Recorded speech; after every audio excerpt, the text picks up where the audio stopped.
안녕하세요. 바람 부는 날의 성형외과 진승규. 박수호입니다. 지난번에 제가 TV 출연한 이야기 했잖아요.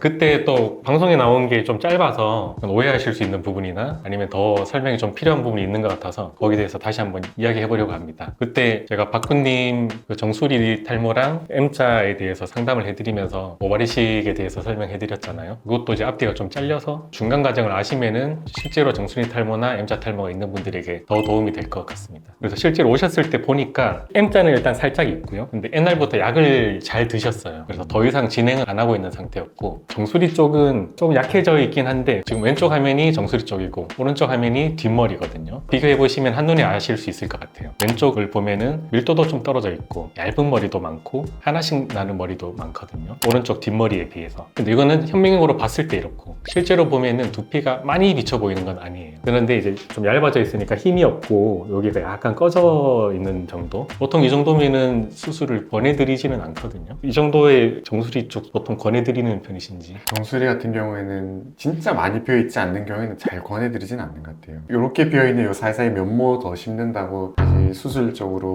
효과를 볼 수 있다고 생각이 잘 안 들고, 사실 큰 차이가 없다라고 얘기하시는 분들도 많아서 이런 경우에는 저도 잘 권해드리진 않는 것 같아요. 실제로 이 사이사이에 심으면 심은 만큼 더 많아지는 거는 객관적으로 우리 네. 생착률이 그렇게 나쁘지 않잖아요. 그래서 네. 심은 게 거의 다 사는데 그 사이사이에 심으면 당연히 좋아지죠. 2,000모를 심든 3,000모를 심든 더 그만큼 많아지는 건데, 정수리 쪽은 이 머리카락이 이렇게 좀 갈라지는 것도 있고 그러면은 두피가 아예 안 보이게 심기는 어렵거든요. 환자들이 1년 후에 생각했을 때 두피가 여전히 비쳐 보이는데 수술했는데 왜 비쳐 보이지? 1년 전의 모습은 잘 기억을 못 하시니까. 그래서 정수리 쪽은 보통은 약 드시면서 두피가 가려지는 정도면 약 드시면서 관리하고, M자 쪽은 약효가 없으니까 거기는 심자 이렇게 보통 말씀드리거든요. 그래서 박군님도 처음에는 그렇게 말씀을 드렸었어요. 정수리 쪽은 지금 약 잘 드시고 관리 잘 되고 있으니까 이 정도로 아마 유지가 잘 될 거다. M자 쪽 살짝 심는 건 어떠냐 했었는데, 근데 박군님은 오히려 자기는 M자보다 정수리 쪽이 더 신경이 쓰인다. 왜냐면은 무대에 올라가면 밝은 조명이 있으니까 일반적인 조명에서는 잘 안 비쳐 보이더라도 진짜 무대 조명 같은 데 가면은 머리가 얇아져 있으면 두피가 비쳐 보이거든요. 그래서 박군님 하시는 이야기가 인사할 때 고개를 숙이지도 못하겠다. 신경이 너무 많이 쓰인다. 그렇게 말씀하셔서 그러면은 정수리도 심는 게 좋겠다. 근데 정수리 전체를 심으려면은 만모도 부족하니까 다 심으려면 만모도 부족하다 했더니 그게 짤로 엄청 돌고 있던데요. 보셨어요? 네. 기사도 났습니다. 박군 충격 진단 만모로도 부족해. 기사로도 나서 오해하실까봐 말씀드리지만 그거는 정수리를 진짜 다 심으려면은 만모로도 부족하다는 거고, 그렇게는 안 하겠죠. 어차피 만모를 채취하기도 어렵고. 그래서 무대에서 신경이 쓰이시니까 그러면은 가르마 쪽 잘 보이는 부분, 정수리 가마 쪽 이런 부위만 좀 선택적으로 심어보자. 그게 한 2,500모 정도 견적이 나왔던 거고, 그래서 앞쪽 1,500모, 이렇게 정수리 쪽 신경 많이 쓰이는 부분 2,500모 이 정도 해서 말씀드렸던 거예요. 보통은 아까 정수리 쪽 잘 안 권해드린다고 하셨는데, 그런데 지금처럼 환자분이 특별히 신경을 많이 쓰셔서 해달라고 하면 그때는 어떻게 하시나요? 제가 봐서 이제 심을 공간이 있고 하면 그래도 말씀하신 것처럼 진짜 우리가 다 찾아 심을 수는 없는 거예요. 근데 어쨌든 그렇게 최대 효과를 볼 수 있는 부분, 정 가운데 부분, 이렇게 갈라지는 부분들, 그 부분에 우리가 이렇게 계획해서 좀 심자 이렇게 하기도 합니다. 그렇게 해서 심으면은 그 만족도는 어떻던가요? M자에 비해서. M자에 비해서 오셔서 하는 말은 이제 좋아지긴 좋아졌는데 좀 더 채워줬으면 좋겠다, 이런 반응이 그래도 제일 많죠. 그래도 아주 비쳐 보이는 게 해결되지는 않으니까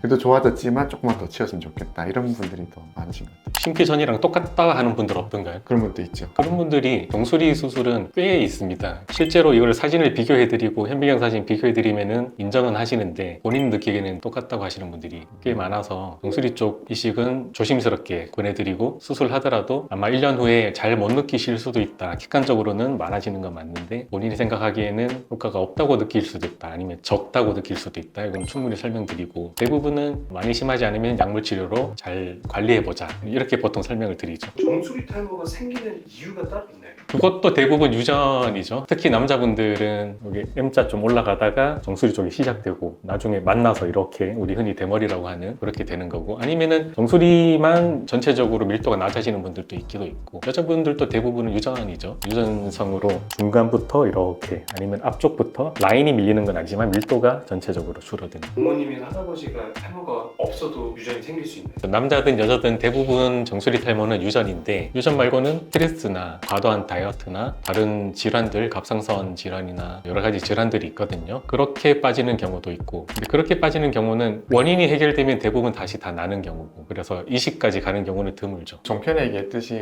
어쨌든 우리가 몸이 상태가 안 좋아지거나 그럴 때 제일 먼저 영향을 받는 게 필요 없는 조직, 그래서 머리카락이 제일 먼저 좀 빠지는 그런 게 있는데 스트레스나 뭐 전체적인 영양 상태나 자기의 그런 건강 상태를 잘 유지하는 게 중요하고 그런 것들이 좀 해쳐졌을 때 정수리 탈모나 이런 것들이 유전 이외에는 또 그런 게 영향이 될 수는 있을 것 같습니다. 정수리 쪽이 뭐 두피 케어나 비스케일링 이런 것도 도움이 좀 되나요? 두피 케어나 두피 스케일링, 두피 스파 이런 것들 효과가 없다고는 말 못하겠지만 대세에 지장을 줄 정도는 아니다. 두피를 깨끗하게 하면 당연히 탈모를 우리가 흔히 말하는 유전성 탈모가 아닌 환경에 의한 탈모는 좀 막을 수는 있겠지만 그걸 하지 않는다고 탈모가 안 생길 탈모가 생기고 생길 탈모가 안 생길 정도는 아닌 것 같아요. 동그랗게 막 생기는 그런 탈모들도 있잖아요. 그런 원형 탈모는 저게 왜 생기는 거예요? 원형 탈모는 일종의 자가 면역 질환인데 자기 몸을 자기 세포가 공격해서 이렇게 생기는 거예요. 약간 우리 유전성 탈모랑 조금 다르고 어쨌든 계속 비슷한 얘기를 하는 건데 우리 면역이 자기를 공격하게 되는 거는 어쨌든 자기 몸 상태가 안 좋아지는 거거든요. 그래서 건강한 상태를 잘 유지하는 게 좋겠고 그런 것들을 방해하는 것들이 뭐 스트레스,